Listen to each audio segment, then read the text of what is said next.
Challenge মোকাবেলা করতে হবে।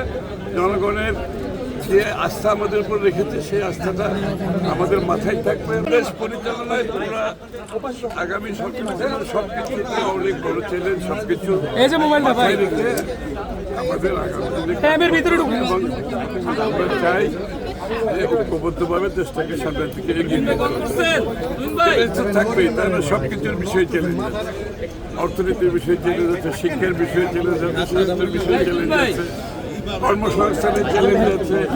চ্যালেঞ্জ নাই, প্রতিষ্ঠানগুলো সব ধ্বংস হয়ে গেছে, এগুলোর বিষয়ে চ্যালেঞ্জ আছে, সব কিছুর বিষয়ে চ্যালেঞ্জ আছে। সুতরাং চ্যালেঞ্জ মোকাবেলা করতে হবে।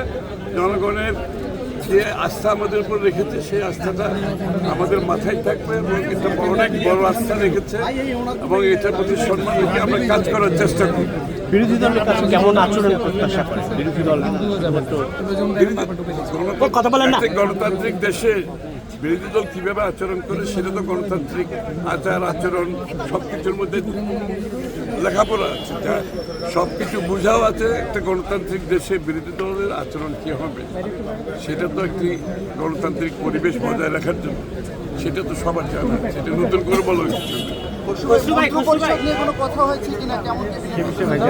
ওই সাবজেক্ট সম্বন্ধে আমার কিছু অবগত।